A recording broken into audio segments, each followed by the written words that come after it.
झील को खुआई पियाई ट्यूशन छाड़देली तापर रोसे करने को गली।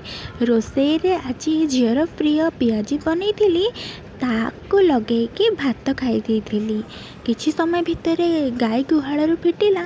गाई घास खाई चरवा को गला। गाई खुशी मनरे गोठ को चरवा को गला। तापर झी आमर माछ भाजवा को बसिला। सेतिक बेले छबे छबे आसी संखी पिलाई गोटे माछ को नहीं गला पड़ाई। 4टा बेले दीदी को हाथ तैयारी बाउ घट खाई तापर चाह पीवाक जाइलु। चाह समस्ते खुशी पीलु।